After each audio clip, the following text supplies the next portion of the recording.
Film की शुरुआत एक बेहोश आदमी से होती है जो तेज रफ्तार से आसमान से नीचे गिर रहा होता है। अचानक उसकी आंख खुलती है और घबराकर वह पैराशूट खींच देता है।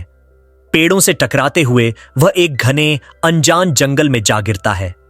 कुछ देर बाद जब वह संभलता है तो खुद को हथियारों के साथ किसी अजीब जंगल के बीचों बीच पाता है, पर यह जगह कौन सी है इसका उसे बिल्कुल अंदाजा नहीं।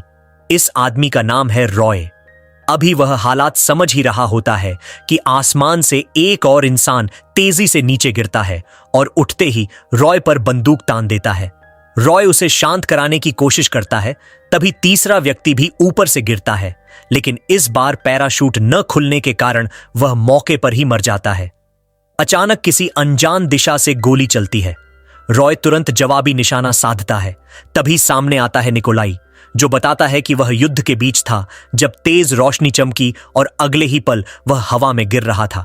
रॉय तभी महसूस करता है कि उन पर किसी और ने भी बंदूक तान रखी है। यह है इज़ाबेल, एक कुशल स्नाइपर। वह बताती है कि उसने भी कई पैराशूट नीचे आते देखे हैं। कुछ दूरी पर उन्हें एक और आदमी चुपचाप पीछा करता मिलता है। आगे बढ़ने पर दो लोग जानवरों की तरह लड़ते दिखते हैं, मुम्बासा और स्टैन। थोड़ा आगे एक पेड़ से उल्टा लटका इंसान मिलता है। वह खुद को डॉक्टर बताता है और कहता है कि वह अपने क्लिनिक जा रहा था पर अचानक यहां पहुंच गया। अब ये सभी मिलकर जंगल की ओर बढ़ते हैं। रास्ते में उन्हें एक अजीब पत्थरों की संरचना दिखती है जिसके आसपास ढेरों हड्डियां पड़े थीं। स्पष्ट था कि यह जगह साधारण नहीं। ऊंचाई वाली जगह की तलाश करते हुए वे एक चट्टान पर पहुंचते हैं। इज़ाबेल पत्ते का कंपास बनाकर दिशा पता करने की कोशिश करती है, मगर वह लगातार घूमता रहता है। रॉय को एहसास होता है कि यहां सूरज भी नहीं हिल रहा, यानी यह कोई दूसरी दुनिया है। वह कहता है कि हम सबको यहां किसी ने चुनकर फेंका है, क्योंकि हम सभी लड़ने में माहिर हैं। नीचे उतरते हुए उन्हें कई पिंजरे दिखते हैं। अचानक मुम्बासा एक घातक जाल में फंस जाता है और हर तरफ से भाले जैसे हथियार बरसने लगते हैं। इज़ाबेल एक गड्ढे में गिर जाती है, लेकिन रॉय उसे बचाता है। स्कोप से देखने पर पता चलता है कि जिसने यह जाल लगाया था वह पहले से ही मरा पड़ा है, यानी वह भी किसी और के शिकार का हिस्सा था, किसी ऐसे शिकारी का जो इंसानों से कहीं ज्यादा खतरनाक है। आगे जाकर वे जंगल के किनारे पहुंचते हैं। आसमान में कई अजीब ग्रह दिखाई देते हैं। अब उन्हें यकीन हो जाता है यह पृथ्वी नहीं है। तभी एक ड्रोन उनकी तरफ बढ़ता है और कुछ ही पल में भयानक जीव हमला कर देते हैं। वे मुश्किल से बचते हैं। कई जानवर मारे जाते हैं। अचानक एक सीटी बजती है और सारे जानवर भाग जाते हैं। रॉय समझ जाता है कोई शिकारी उन्हें परख रहा है। आगे उन्हें किसी की दर्द भरी चीख सुनाई देती है। एक आदमी कुचिलो फंदे में फंसा है। वह मदद की झूठी कोशिश करता है ताकि वे पास आएं। उसकी हालत देखकर इज़ाबेल दया से उसे गोली मार देती है। अब रॉय तय करता है भागने के बजाय उस शिकारी को ढूंढकर खत्म करना ही बेहतर है। कुत्तों जैसे निशान पकड़ते हुए वे एक बड़े कैंप में पहुंचते हैं। वहां पेड़ों पर उल्टी लटकी लाशें, उधेड़ी गई खालें और हड्डियों के ढेर पड़े थे। यहीं उन्हें एक बंधा हुआ प्रेडेटर दिखता है। इसी दौरान मुम्बासा पर हमला होता है और वह मारा जाता है। पूरा इलाका 3 भयानक प्रेडेटर एलियंस से भरा था। सब लोग भागते हुए एक झरने के पास गुफा में जाकर छिपते हैं। योजना बनती है कि किसी को चारा बनाकर शिकारी को बाहर निकाला जाए। एडविन को आगे भेजा जाता है।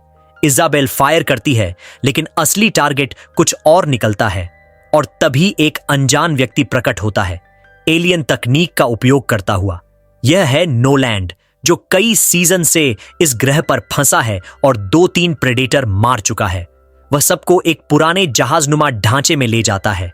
रात में रॉय को उसकी बातों पर शक होता है और उसकी शंका सही निकलती है। नोलैंड उन्हें जहरीले धुएं से बेहोश कर मारकर उनका सामान लेना चाहता था।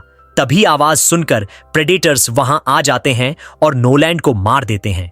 लड़ाई के दौरान निकोलाई खुद को बलिदान कर एक प्रेडेटर को उड़ा देता है। दूसरा प्रेडेटर स्टैन की रीढ़ तोड़कर उसे मार देता है। हेजो तलवार से भिड़कर एक प्रेडेटर को खत्म कर देता है, लेकिन खुद भी मर जाता है। अब बचे हैं रॉय, इज़ाबेल और एडविन। एडविन एक फंदे में फंसकर पैरालाइज हो जाता है। इज़ाबेल उसे छोड़ना नहीं चाहती, लेकिन रॉय आगे बढ़ जाता है और बंधे प्रेडेटर से सौदा करता है उसे आजाद करो और वह उन्हें पृथ्वी ले जाएगा। रॉय उसे मुक्त कर देता है। उधर बड़ा प्रेडेटर इजाबेल और एडविन को पकड़ लेता है। दो प्रेडेटर्स की भयंकर लड़ाई होती है और बड़ा प्रेडेटर गुलाम प्रेडेटर को मार देता है और उसके जहाज को भी उड़ा देता है। अब एडविन का असली चेहरा सामने आता है। वह डॉक्टर नहीं बल्कि सीरियल किलर था। वह इजाबेल को जहर देकर पैरालाइज कर देता है। तभी रॉय वापस पहुंचता है और एडविन की सच्चाई समझकर उसे खत्म कर देता है। रॉय बड़ा प्रेडेटर से भिड़ने की तैयारी करता है। एक धमाका उसे दूर फेंकने में मदद करता है। रॉय अपने शरीर पर मिट्टी लगाकर अपनी गर्मी छुपाता है। इजाबेल आखिरी ताकत से एक गोली चलाती है और मौका पाकर रॉय प्रेडेटर का सिर काट देता है। सुबह होते ही वे आसमान देखते हैं और कई नए पैराशूट नीचे गिरते दिखाई देते हैं। शिकार का खेल फिर शुरू हो चुका है। अगर आपको वीडियो पसंद आए तो लाइक, शेयर और सब्सक्राइब करना ना भूलें, क्योंकि आपकी एक क्लिक हमें और भी शानदार वीडियो लाने की ताकत देती है।